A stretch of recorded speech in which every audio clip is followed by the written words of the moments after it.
Nothing has instilled such intense feelings in me as space has. Wonder at the possibilities of galaxies and black holes, excitement at discoveries NASA makes, dismay at how we can never fully explore all of the vast void of space. And there is only one artwork that captures all of these complexities for me, only one that has made me feel as deeply as space itself has. This is Algahest, currently on display at the Singapore Art Museum at Tanjong Pagar Distripark. My first encounter with it was walking into the Singapore Biennale for the first time. Coming up to this rotatable glass panel filled with sand, seeing this ghostly but alluring view of a distant planet stirred up something in me. Wonder at something so seemingly far, yet so beautiful, and yet this deep, uncomfortable longing I couldn't quite describe. When I saw it for the first time, the sand had completely settled at the bottom, and I could see the bright blue planet clearly through the glass pane. It's painted in these brilliant fluorescent shades of blue, so full of saturation it stands out clearly from the black void of space surrounding it, the chalky glow emanating, showing how strong its light is. The white dots of stars surrounding the planet seem to shine brighter in the planet's light. All this paints the picture of a majestic celestial object we've found in the midst of dark, inhospitable space. Something about it intrigued me so much, be it the view of the lone planet or the sand swirling in the glass pane, that I had to find out more. I looked at the information card at the side of the work, and that's where I learned of the artist behind this, Pratchaya Phinthong.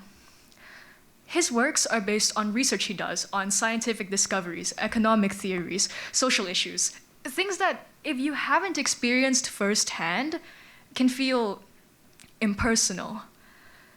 But Phinthong's work changes that, bringing these distant concepts to an intimate level, allowing a viewer to directly confront them through art. Here, he asks the viewer to confront the discovery of a planet now known as Kepler 22b, discovered in 2011 by NASA. Phinthong presents to us a painting of the planet made by an artist collaborator, Patara Chandruchachai. Through art, Phinthong brings this distant planet with little significance to the average person right to a viewer, right to you in this very exhibition. And there's one significant thing about Kepler 22b that Phinthong presents to us here. Inside the glass pane are air, water, and sand, the bare elements required to make life, the kind of elements that make up us. And as you turn the window over and allow these elements to mix into formations of brown and white and beige, as they settle, the vision of the planet starts to appear. When the fundamental ingredients of life come together, what it reveals is this. This could be life. You see, what was so significant about Kepler 22b, what made Phinthong want to create art on it in the first place, was that it could potentially have life. It was found to be orbiting in the habitable zone of its host star, the one where water is very likely to exist on the planet's surface. Water, this key substance that every living thing needs to survive, could be found on another planet millions of miles away from Earth. And as you turn the window over, watch these elements mix right in front of you, see the bright blue planet come into view before your very eyes, you feel the wonder of that discovery up close and personal. Like you're really seeing this second Earth right in front of you. In fact, when all the sand has settled at the bottom of the pane, the earthy tones and dirt-like texture almost look like ground that you're standing on. This and the composition of the planet taking up a large part of the painting's center gives the impression of it being right across your own home planet. A planet that, in reality, is in a completely separate star system, hundreds of miles away from our own. Something so far away has been brought so close to us through this work. You feel like you're really there, standing on the edge of Earth, gazing at Kepler-22b.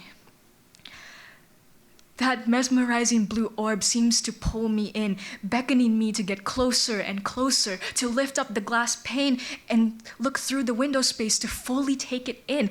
I want to go up to that planet, stand right in front of it, and take in every brushstroke that went into the painting. But I can't. And that's why, despite all the beauty of the planet displayed and hope of life on another floating orb out there in the universe, I still feel that uncomfortable longing. Unlike the usual canvas in a gallery, you can't stand in front of this painting to admire it. The actual room that the painting is displayed in is one that a viewer cannot enter. Phinthong limits our view to this confined window. And as I stand there, looking through, faced by the distance between me and the painting that I cannot cross, I'm reminded of the actual distance between Earth and Kepler-22b. Even if we traveled at the speed of light, it would take 587 years just to reach Kepler-22b, just to reach this possible hope of life in a vast, inhospitable universe. The distance is simply too great. And this is where I feel that deep longing, to be able to step into the room to fully take in the painting, for humanity to be able to visit Kepler-22b, to better understand it. Beyond understanding it scientifically, to fully take in the beauty of this planet up close. When Yuri Gagarin, the first man in space, saw Earth from above for the first time, he said, "What beauty! I saw clouds and their light shadows on the distant dear Earth. The water looks like darkish, slightly gleaming spots. When I watched the horizon, I saw the abrupt, contrasting transition from the Earth's light-colored surface to the absolutely black sky. I enjoyed the rich color spectrum of the Earth. If only we could do the same for the other planets out there, to marvel at their own rich color spectrums. But it's incredibly unlikely that any of us, that any human, could ever experience that. The distance will always be there. But as I sit there with this longing, staring into the distant blue orb of the painting, I come to find acceptance. Sure, I can't stand right there to observe every pixel of detail on the canvas, but Phinthong still provided a window to it. He still offered us a peek, however confined it may be. In reality, even Kepler-22b is too dim to be seen with the naked eye, and yet Pratchaya paints a spectacular vision of it, one full of rich shades of color we can still admire, even if from afar. NASA still discovered Kepler-22b, still shared the discovery with all of us, and still learned something about it. As limited as our view of the painting and knowledge of the planet is, we still have something of them, and perhaps that is enough. What Phinthong allowed us to see in this work is beautiful in itself. What NASA has discovered about Kepler-22b is exciting already. Perhaps we can accept the limits of our knowledge and appreciate what is right in front of us. As I stood there in the gallery, really spending time with this work, I finally told myself, maybe this window is enough. Thank you.